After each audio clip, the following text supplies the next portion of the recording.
Rosalyn Fung, welcome to the Balance Beautiful Abundance Show. Thank you so much for having me, love. I'm so excited to be here. We're going to have so much fun. I am so excited you made it today. I know you're in between summit interviews and coaching clients, and it's so great that you stopped by our show. You are Balance Beautiful Abundant, so you're the perfect guest for the show. And I can't wait to tell my listeners a little bit about you.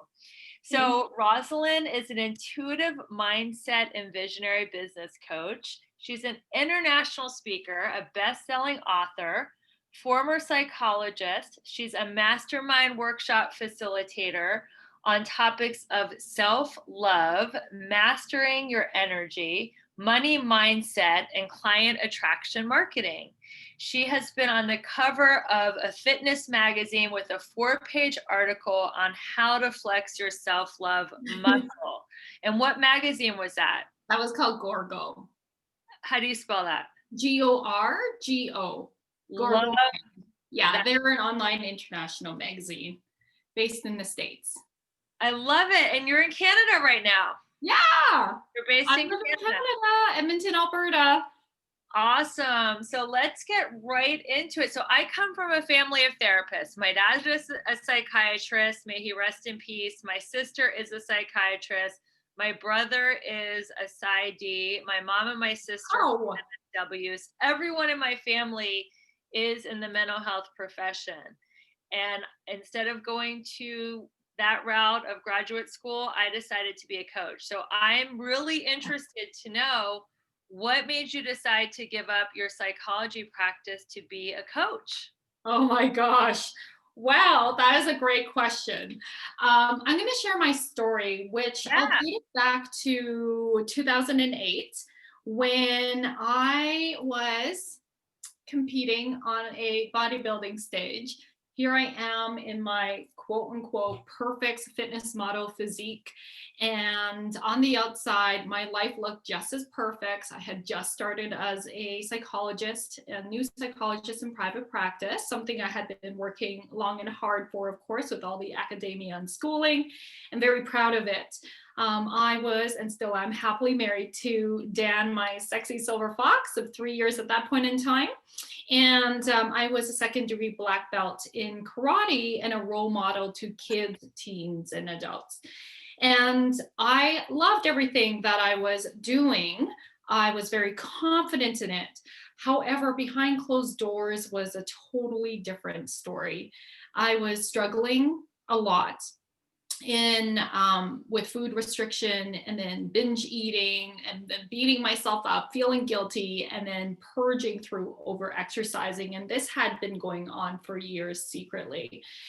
And so on that day on stage, I was just like faking it with this big fake ass smile, like, look at me, I got my perfect body. And in my head, I'm like, fuck, all I can think about all the time is what to eat, when to eat, how much to eat, how many calories, what will happen if I if I eat something that is not aligned with my plan. Is my stomach flat enough? It's never flat enough, even though I had abs, like all that noise in my head. And somewhere deep inside, I knew that this wasn't a way to live. I knew I was in a prison, but I didn't know how to get out of it.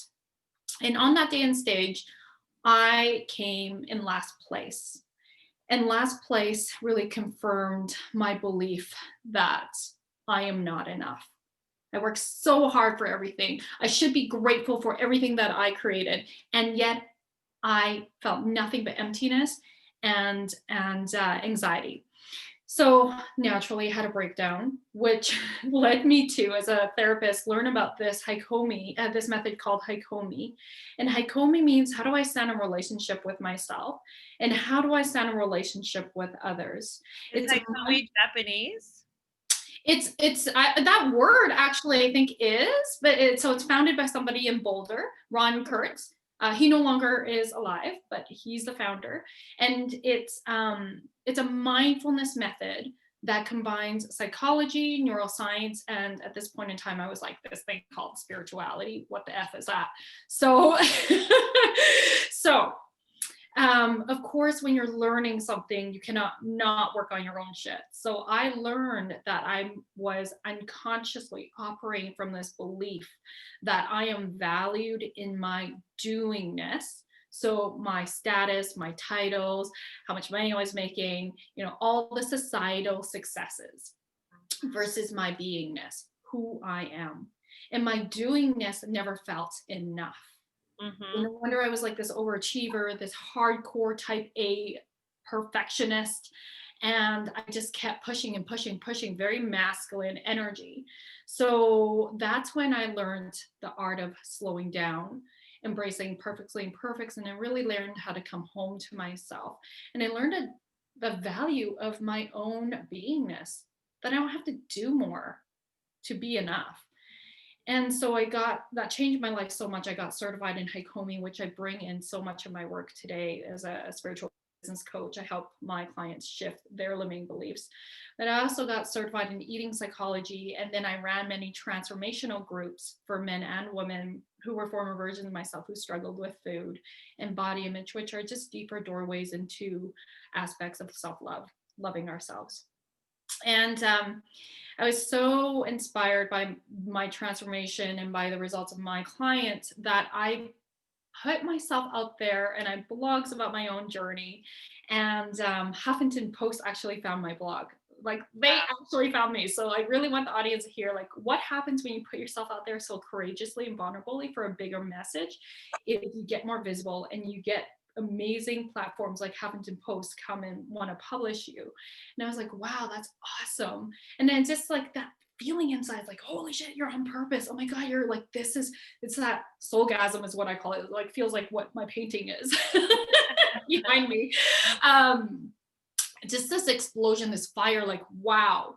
And then fast forward, I became the first psychologist in my province to become to put out an online program, which was anyone that's, as you know, like licensed therapist, lots of red tape, but I figured out a way to do it while keeping integrity to a code of ethics and really like knowing like this is figure outable and I can put something out there. And that's when it led to the international speaking gig with Gorgo magazine actually, and also my cover on this fitness magazine. And guess what? Did not have to diet. In fact, I had a little bit of a mummy belly, not photoshopped, and actually I wore very little clothing on purpose to really like celebrate my mama belly and all that I was, because my stomach was the thing that I hated for most of my life. Like, me too. That's been my thing. Woman. And so because it's an internal work, it's not about what we look like. I really want women to learn to love themselves from inside out. Yes. And so women start to reach out to me. Like, it's great to be on the cover. Like, I'm not going to lie about that. Yeah. But really the impacts was the thing that really just like melted my heart, and it really affirmed my soul. Like, this is incredible. People are reaching out and wanting me to work with them. But because I was licensed in the province I'm licensed in, I cannot work with people outside. And so I fast forward to that, this wasn't easy, but I hired my very first business coach, who I manifested in a personal development course that both you and I are very familiar with. She was your my first coach? What's that? Who was your first My coach? first business coach was Odette Peak. She's awesome. Yeah. And so she's a 7-figure award-winning business coach. I went in to work on my money mindset. And who do I manifest? Blindfoldedly, right? Like, you can't make this shit up. So, yeah, Odette was amazing. I worked with her for 2 years. And she helps me start this side hustle as a self-love coach. But who I quickly started to attract were entrepreneurs, mostly women, who wanted me to help them get out of their own way. That's one of my specialties. I'm so good at helping people get out of their own way and show up, and in that way of who they truly are. So now my mission is be who you are, fully expressed.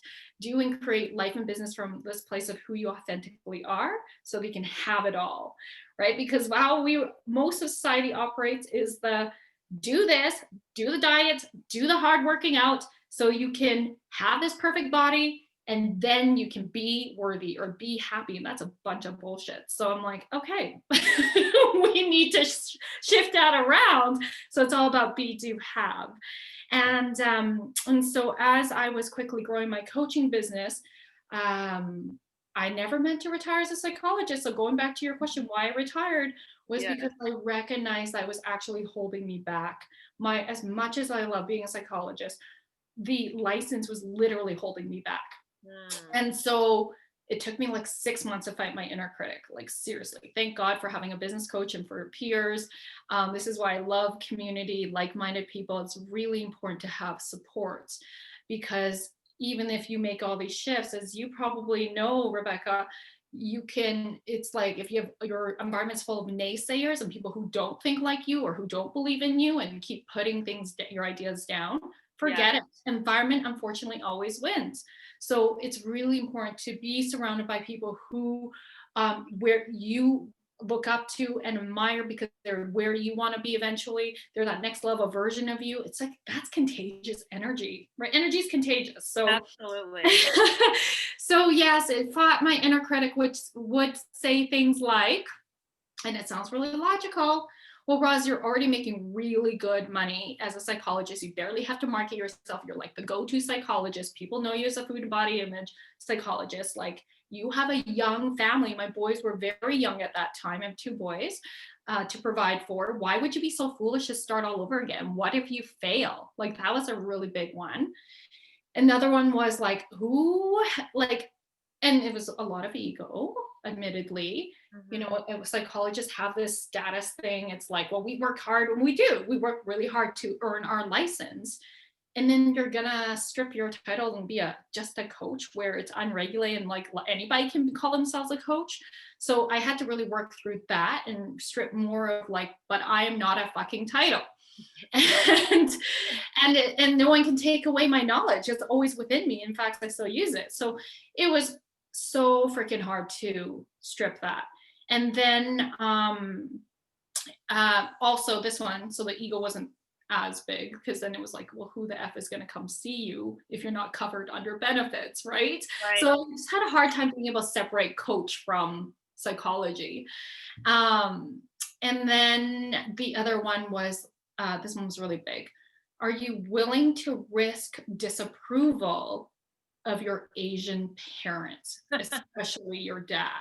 Yes. Holy shit. All the like that idea of success and the doingness, and now I'm shifting into beingness and doing a totally different path. Like my dad really couldn't understand. My parents didn't understand what I was doing. Thought I was getting brainwashed, to be honest. And it was a really hard journey. It was really hard. And I really had to lean into my support of my coach and the support of my peers, and also like to believe in myself and my mission, like to know with conviction that I am here for a greater purpose. And it's not my title that's going to get me there. It's not I'm not going to let anyone hold me back. So I really had to believe in myself more than ever. I had to bet on myself more than ever. And eventually, when it came down to, of course, you make an exit strategy plan, which is a responsible thing to do. You don't want to just be like, quit. And then created an exit strategy plan, told my coach for accountability reasons when I'm going to quit, not going to renew my license. And by the time it was the day to renew my license, I didn't. It just was not even a thing. I was like, oh yeah, today's the day. And because at that point in time, I had been so clear. I committed, I made accountable, I kept growing my business. And in fact, in the first year, I actually replaced my 6-figure income. And that was only part-time as a coach. So yeah, so anything can happen when you put your mind to it, you set a plan, and then you take action. Take action. Absolutely. So a lot of people want to know, and by the way, I have Jewish parents, so my options were be a doctor or a lawyer or marry one. Yeah. So much better than Asian ones. So I didn't do any of those. But in your opinion, if somebody were to ask you what is the difference between a coach and a psychologist or a therapist, what would you say? Mm, How would you explain the difference? such a good question, because I had to keep asking myself that as part of my process. I'm like, well, why would people come see me if I'm a personal development coach, or a like why? Like I'm not even covered. I'm actually charging more. But so I had to sit back. Mhm. And ultimately it comes down to this. People should go see a therapist if they are having like clinical issues. If and legally therapists are responsible for their clients. Whereas as a coach, the clientele you're attracting are more, we'll say, they're like open to being coached. So they're in a healthier state. They're functioning. Not that people who are seeing psychologists aren't. I think there's a time and place. And like when you're processing deep trauma, that may be a way. Coaches can be, it's not either or. I think it's both and. Yeah, you can have both. Absolutely. Yes. Yeah, absolutely. I still love therapists and I still value that. So, it's looking at both end, where a coach can be kind of like somebody, depending on how they set themselves up, but they could be more in your back pocket. They operate differently, and the client is responsible for themselves legally Yeah. rather than clinically. As a therapist, we're responsible for our clients. So that was a huge piece in differentiating, and then differentiating who you're attracting. And so I feel like now it's very clear the difference between who should go see a therapist. And in fact, sometimes when I see my clients and I see like there's deeper aspects, even though I could process with them trauma wise, um, depending on the circumstances, I may actually refer them to go see a therapist for that piece, because that's deeper and the therapist could hold them in a specific container, where mine is really about like, let's expand your business, let's expand you and your business so that we can take it forward, right? So I really see a beautiful both and here. I love that. And I feel that therapists are more introspective and coaches are more directive. Like therapists don't really tell you what to do. And coaches are like, this is what you need to do, right? Like therapists want you to come to your own conclusions more. Sometimes I feel like I think it depends on the kind of coach. I Yeah. would say, like, I would, and maybe because of my background as a Haikomi therapist, I still bring that in, and I still feel like the um, the wisdom is always within us, and so Yeah. I don't like to tell people what to do. Um, I'm the kind of coach that really honors that people have their wisdom inside them, and I'm here to hold space and facilitate so that I help them shift into their most powerful, highest self, aligned with that. And then like from that place, you are trusting yourself and you're getting your own wisdom. Now in terms of directions though, like, because when you're on your own, when you are in your own shit, you can't see the forest from the trees. So in this way, I'm able to help them see their patterns and help them make more conscious decisions. But ultimately, the responsibility is on them, and I'll make suggestions, and then we talk about how to apply that in their life, in their business, so that they're operating from a place of power. They're making decisions from a place of power. It's more clear because you are literally operating from a place of power versus your inner child per se. Because honestly, the success of your business is based on your psychology, Yeah. right? And then, of course, with business strategies, then yes, I am definitely giving more direction and more strategic action steps, because you just don't know what you don't know with that piece. So I think it depends on the coach, is my answer. So where's your wisdom? You listen to your head, your gut, or your heart when you're making a decision? Always got. Gut. Mm-hmm. Why gut and not heart? I'm surprised. I Gut thought you and said heart, heart. gut and heart. I really honestly feel like they're not separate, gut and heart, but always. In fact, I had a client this morning, and this was former version of me too, is back in 2008, right? Like I'm only listening to as very masculine energy, very masculine driven, only listen to the head.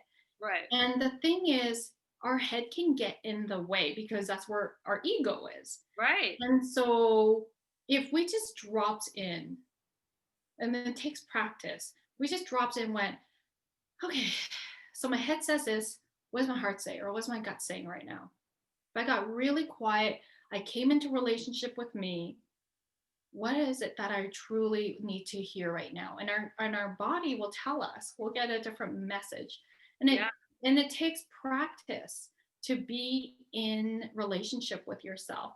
And I will boldly say, because we got wounded in relationship, we're born quote unquote perfect, we are love and light, we never stop being love and light, but people project their own shit onto us and we take it on as our own, and we create all these belief systems based on what's happening, and then we create strategies in how we show up in the world, so that at the very core of us we want to feel loved, safe, and belong, so that we can feel loved, safe, and belong.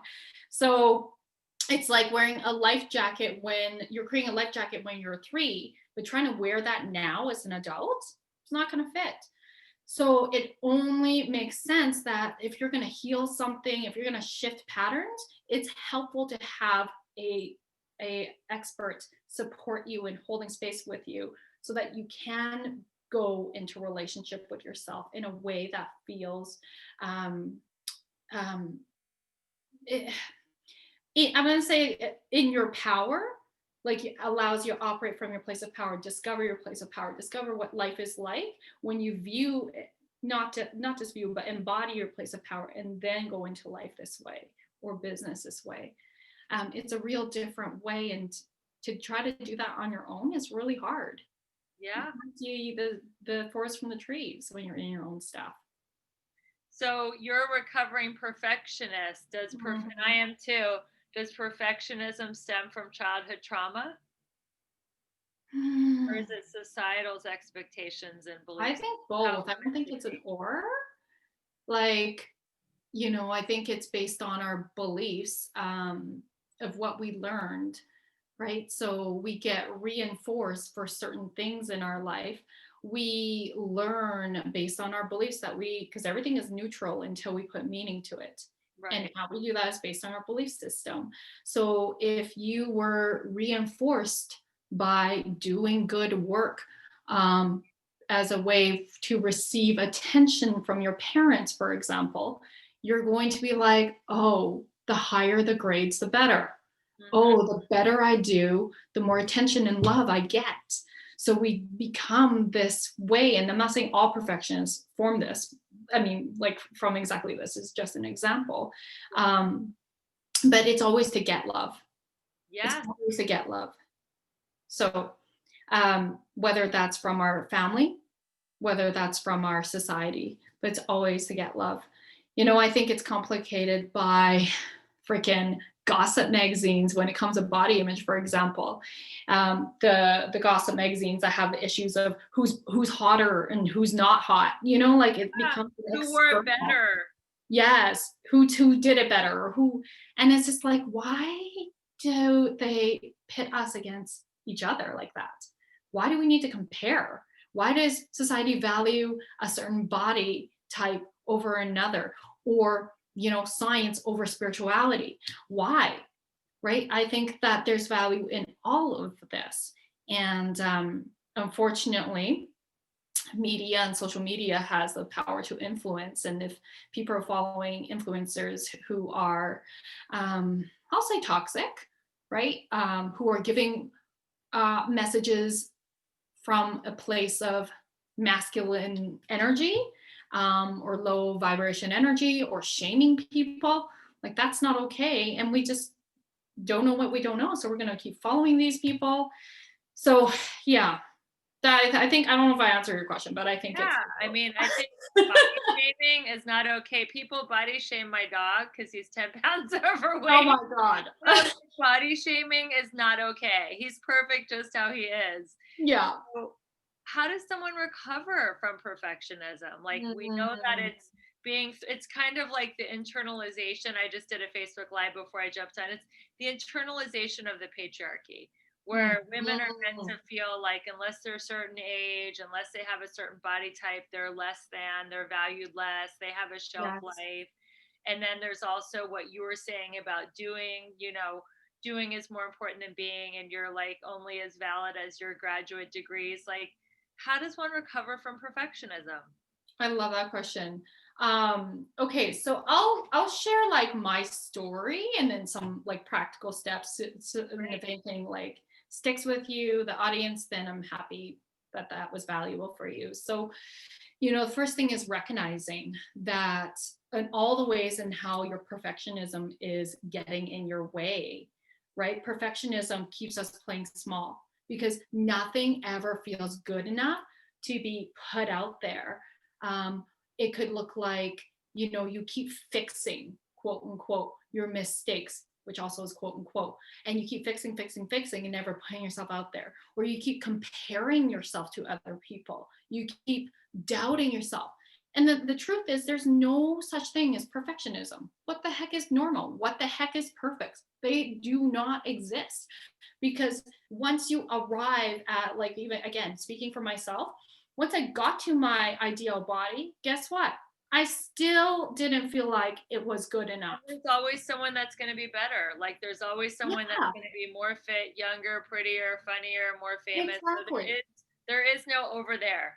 No. And so once we understand, oh my gosh, I'm being held hostage by this whole idea of perfectionism, and then deciding, you have to decide, I am going to release perfectionism. And how am I going to do that? Is be clear about how all the ways, write it down, write all the ways down, and how perfectionism holds you hostage. And then write down all the ways in how life would be and how you would feel and how you would show up if perfectionism didn't run your life. Like, what would you put out there? You cannot give a shit about what other people thought of you because perfectionism is held hostage by that. So, like, what would you be doing? Who would you be your friends? Who would you be connecting with? How would you be showing up differently? If no, you did not give a shit, or think about it this way: if you just got, like everybody just loved anything that you did, like anything, what would you be doing? No wrong. How would you act if you could do no wrong, right? Right? And so, yeah, if you knew you could not fuck it up, you knew that you could not make, quote unquote mistakes, like anything that you did was just perfectly right and perfectly divine, what would you be saying? What would you be doing? And so another thing to do is get rid of all the toxic things that are keeping your perfectionism alive. So for me, I had to unsubscribe from all those like magazines that had to do with get a perfect body, get perfect abs. Unsubscribe from people I was following who only talks about their body.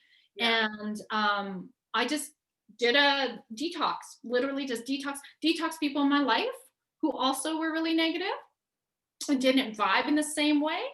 Um, and Also, so once you detox, then you have to replace it. What are you going to replace your environment with so that you're filling yourself up? So obviously, you're going to replace it with, well, maybe not so obvious. So replace it with things that are going to inspire you to be yourself. So that could be certain social media feeds that focus more on your heart, focus more on intuition, focus more on spirituality, something focus on personal development, taking yourself to the next level, focus on mindset. That could be joining a group coaching program. That's what helps me too. For body image, for me, that was joining. One of the things I remember is I took belly dancing. And how freaking freeing was that? Because this is all about honoring the feminine. I continue to do the inner work, and I continue to do the inner work today. I'd make that no secret for why I'm successful in the way that I success on my own terms.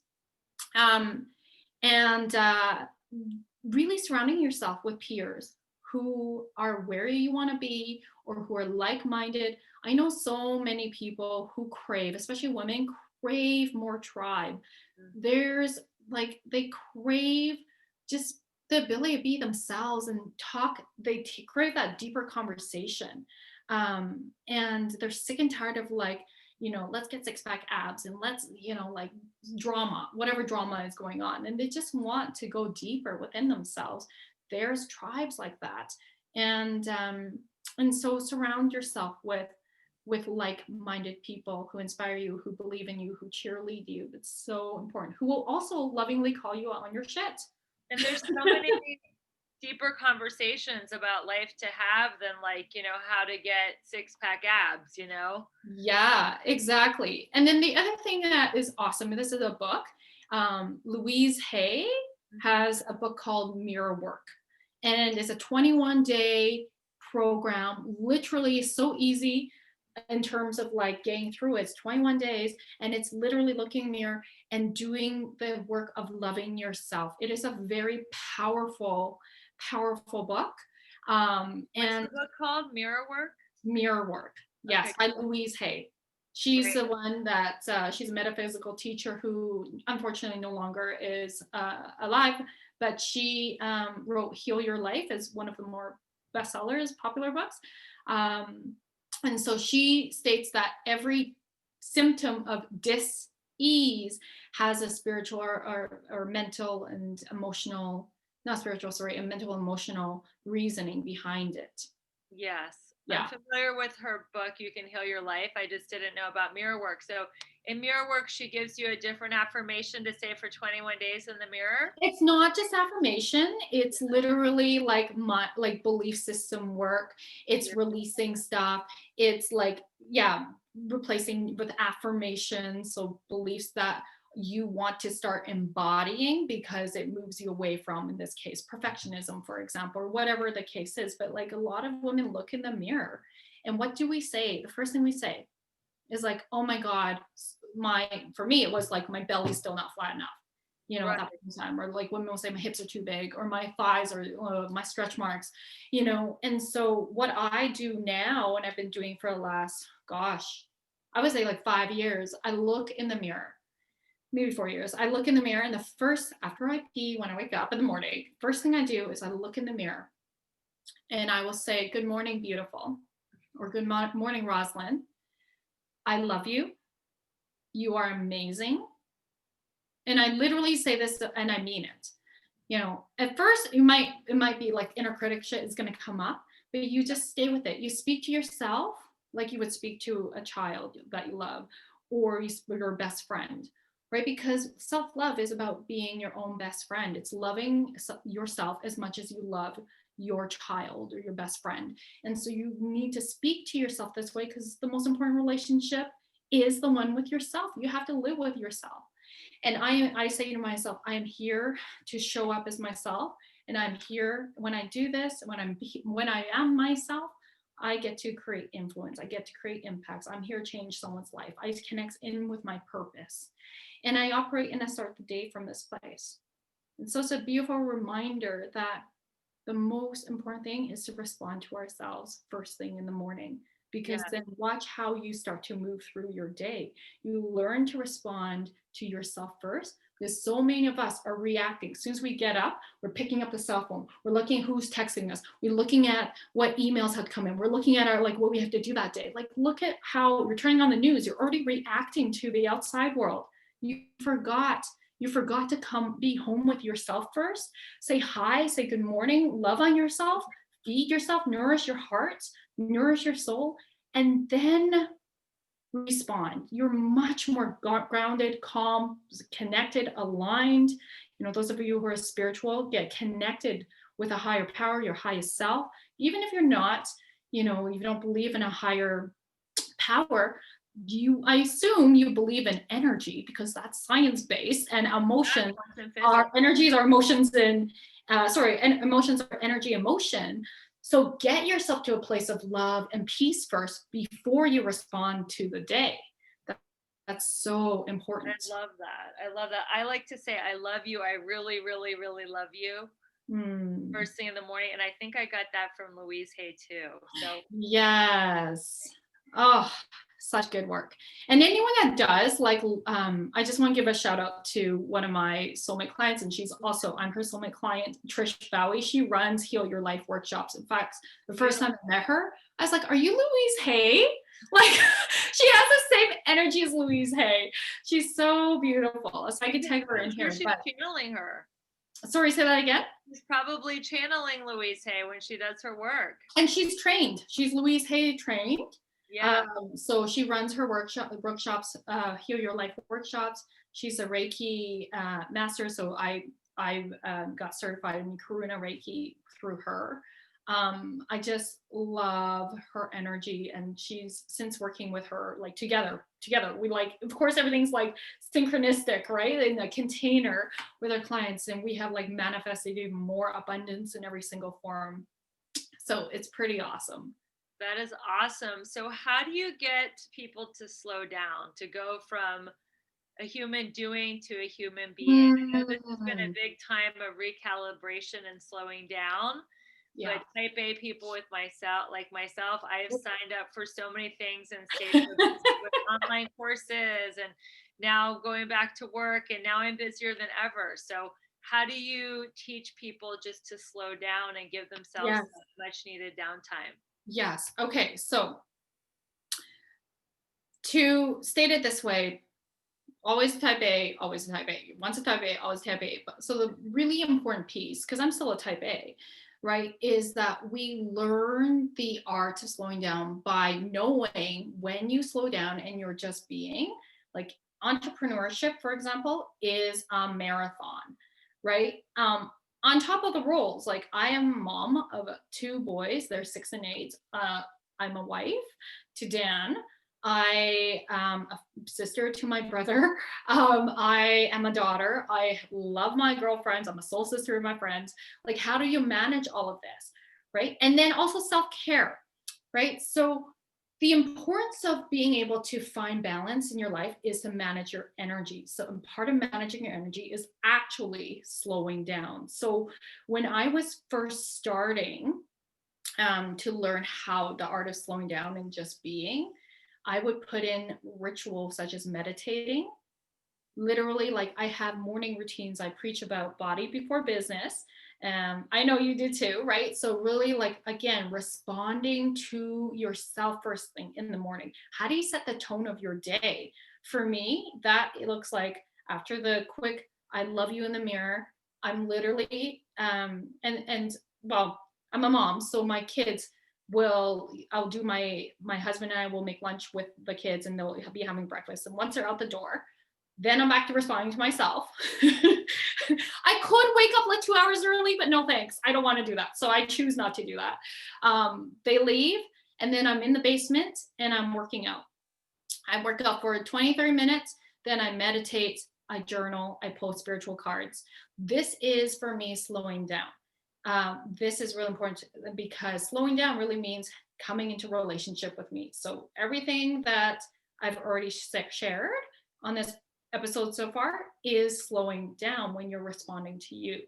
It's also catching yourself when you're in that anxious energy or frustrated energy or whatever that looks like for you. If something's not working, catch yourself, being mindful, checking in with yourself throughout the day. Hey, how am I feeling? And my clients will know good. I will say good and bad are not feelings. Those are judgments. So how am I actually feeling? How's my body feeling right now? Okay, I'm feeling I'm feeling dehydrated. I'm feeling a little bit anxious. Okay, what do I need so that I can come back to center, then come back to in my power?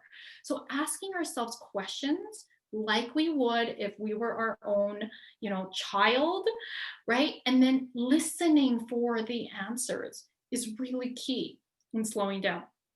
On a practical step as well, I have my Google Calendar. I color code everything. So pink is self-care for me. So I make sure I have like at least, I honestly feel like I'm queen of self-care. I love my me time. So I make sure I have at least 3 to 4 self-care things that I'm doing outside of my morning routine, by the way, that I'm doing during the week. So that might look like girlfriend time. I'm an extrovert, surprise, surprise. So I get really rejuvenated with friend time. I'm not just girlfriend time. I have guy friends too. It could look like going for just trying on a new activity. It could look like reading a book. It could look like whatever it is that feeds my soul. And so that's part of slowing down, because when I come back into my life, whether that's as a mom, as a wife, I've taken care of me, and I'm coming from a place of overflow of energy, overflow of love, overflow of peace, of abundance in whatever form, so that I can give. We So do you can't. actually schedule like reading time or girlfriend time? You put it in your schedule for Yeah. the week. Yes, I'm like literally plan 3 to 4 months, weeks ahead I with love my dates. Yeah, like if I look at my calendar, I'm probably planned 2 months in advance. Like already I've got dinner play dates. I love throwing and hosting parties. Like I'm, I love this stuff. So yes, and once I was actually having a conversation with my husband the other day, and he's like, oh man, like I'm not like connecting with my friends enough. Like I really like aren't. And when I try to, like they're very busy. I'm like, but you're doing it the same day. Like you Yeah, have give it to some time. plan. And this is hilarious because he's the planner and I'm the spontaneity one. But when it comes to self-care, I'm like, like I literally love to plan self-care because I know it's something I look forward to. It's my I was gonna say reward, but it's just like if we're going to live our life, we need to create things and put them in our calendars so that we feel like we're living our life. We feel like our life is fulfilling. And for me, they might look different for other people. There's like whatever feeds you and feeds your soul, you got to plan for that, or else it's not going to happen. How many of us have like a joy list or like a list of a bucket list? That's what I meant, right? And how many of those things actually get checked off if we don't actually schedule it in and move towards that? We want to be excited about life. My wish for people is to get, like, as they get up in the morning, they're excited about their day, they're excited about their week, they're excited about their month. And if we're not actively creating our life, then how can we be excited about it? We're being passive, we're being victim, we're letting life happen to us rather than through us and for us. I love that. Planning your whole month out, your self-care, your fun. So in Yeah. my teachings, it's the 7 pillars, right? Your Yeah. spirituality, your fitness, your emotions, your mental, your social, your financial. Make sure you're hitting all those 7 areas. Those are all part of a full Yes. life. It's not about, I don't believe work hard, play hard. I think that is very masculine. I think it's all Mhm. about living all 7 areas in balance. Yes, I believe in playing in everything you do and That's be like, what I love about you. I really do. I've been in your mastermind community now just for about 3 weeks, and yeah. I love that you bring a spirit of playfulness to Yes. everything. And one of the most successful people ever, Richard Branson, he brings a spirit of playfulness to everything. And people think Mhm. that to achieve and to be successful, it has to be hard work and pedal to the Yes. metal and nose to the grindstone. And you can actually create more abundance if you're having more Yeah. fun. Well, and you're, yes, 1,000%. And that's what I've really learned in this journey. Like, honestly, the less I feel like I'm working because I'm just being myself, which, like my last name is Fung, and it has fun in there. Like I better live up to my name, first of all. But like, honestly, like even this past weekend, I think I gained like quite a few more followers, and I'm literally documenting my Halloween party, like going to a Halloween party dressed up. Like there's nothing businessy about it. I'm just being me. And it's cool how like I did that on vacation as well. And I love documenting it daily as well. Like just people need to feel your vibe. So if you are light, you are loving, you are sharing like your side of what fun is in your energy, in your playfulness. Everyone has a unique soul essence. So as long as you're sharing your soul essence, your soulmate clients or your soul tribe members, your soul friends are going to come because you're just being you. And the people who are you, like you've heard me say this, we are not for everybody. People who are like, holy shit, Roz is too much. Beautiful, because I'm not for everybody, and neither I are was you. going to ask you that. That was going to be the last question of the interview. What do you say to people who say, oh, you overshare on, or you post too much, or I see too much of you, you post too many Facebook lives or too many pictures, or What do you say to those kind Uh, of people? then unfollow me. Like, why are you even watching my shit then? Like, if they keep watching, obviously everybody's a mirror for each other, right? So I'm mirroring something for them. And actually, this is kind of a cool story. So those of you who are fearful of rejection, because again, at the very core of us, we want to feel loved, safe, and belong. And so that no wonder it's so scary to put ourselves out there. And I've had like a couple of clients in the past tell me, like one client was like, I have to apologize to you. I'm like, for what? And she's like, well, I actually didn't really like